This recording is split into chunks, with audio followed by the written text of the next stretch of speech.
Today's Steven Universe review is of issue 12 of the Steven Universe ongoing comic series. And just to clarify for some of you guys who keep asking, no, this is an older series. I'm not sure exactly the year that this issue came out. This is an older series at this point.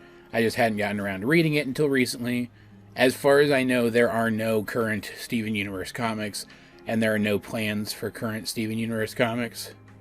Or I guess upcoming Steven Universe comics. Which is a bummer, obviously, because there are many more stories to tell within the universe of this show. It's one of the reasons why I like this series so much. And while again, this is one with that more simplified art style, it's still the one with the more accurate art style. I looked ahead a little bit, and the one that we're going to talk about next is, I don't like the art in that one very much at all, but we'll talk about that when we get to it. And end of the day, this one, like, there's not a ton of story here, but it's just fun. It's just a fun, fluffy issue. It's mostly just the characters doing domestic stuff, and it just made me feel good. Made me feel chill and happy, which was definitely the point, because the plot of this one is that even though she's studied for it, Connie is freaking out over an upcoming test. She's worried that she's not going to do well, despite the fact that she has every reason to think she's going to do well. So Steven offers to have her over for a slumber party to unwind, and if she still feels like she needs to work harder for studying for the test afterwards, she'll have time to do that too. He doesn't think that'll be a problem. And it's another one of those instances of this comic doing such a good job of giving us Steven's voice as a character. I talked about this in my recent Revisiverse.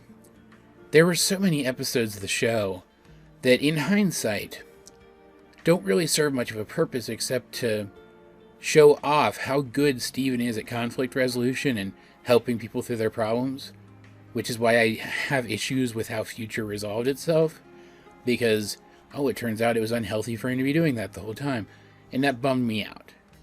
I feel like that was a core part of who he was, and that they should have been more, nuanced with it. But here, in this one, he knows exactly what Connie needs. Or at least he has a good enough idea that he's able to make this work. And he gets the gems on board with it by more or less each giving them things to do to help make the party go smoothly.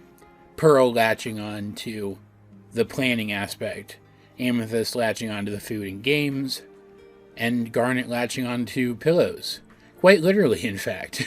And what's cool about it is this is, I don't know exactly when this is set in the show's timeline. It's late enough that, knowledge of Homeworld is common, right? But, this is late enough in the timeline of the show that it's not the characters, fixating on these things for themselves. They genuinely want to help Connie, and it's really cool to see. But just like we've seen multiple times, Pearl takes things too far in terms of organizing things, and Amethyst gets all up in her business about being more loose and flexible.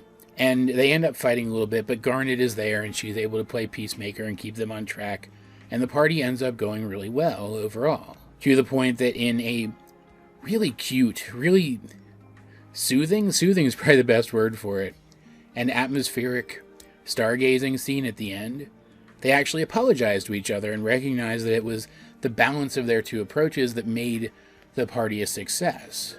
And the kids even acknowledge that too. And in the end, Connie does feel relaxed enough that she feels like she will, in fact, do well on the test that she had every reason to believe she would do well on. It's really good. There's a lot of character stuff here, but it's handled in such a nuanced way that none of it feels forced or moralizing.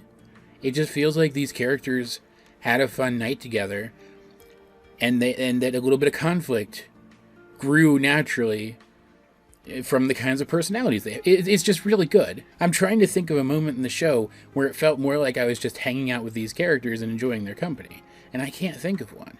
There's cute details in here too, and I do mean cute. I don't mean cheeky background details, which, there were a little bit, I guess. They played a game of Twister, and I guess it's technically both things. It's both cute and cheeky, that the Twister is the game of Twister, instead of spots, it has the 4 diamonds on it. That was pretty cool. But Garnet fixating on the pillow fort building and the pillow fighting aspect, and just laser focusing on that so hard the whole time, to the point that she's sitting in the pillow fort for like the entire party was adorable. I don't have anything else to say about it. Like, that's as nuanced as it gets.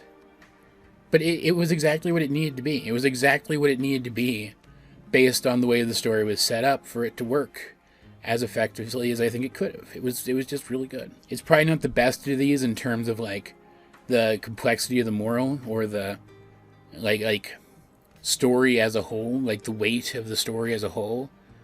But this one might be my favorite one just in terms of like the vibe. I will say though, the covers for these ongoing issues continue to just baffle me because this one has Steven and Lapis on it, and like Lapis is not in this one. She's in so many issues of ongoing. This is one of the few that she's not in. She's in the next one. I just don't understand why they couldn't have swapped some of the covers, so that at the very least the characters on this cover were all in this issue. It's very strange to me. Still, this one overall I think is pretty freaking good. All of that said, what do you guys think of Steven Universe Ongoing Issue 12? If you have read it, let's get a discussion going in the comment section down below. And while you're down there, you might as well like the video, share it with anyone else who think would enjoy my content, subscribe if you haven't. You know, so check out links to my various social medias as well as the many ways you can help out the channel. Those will be in the video description. But either way, this has been AJ22, and I will talk to you guys later.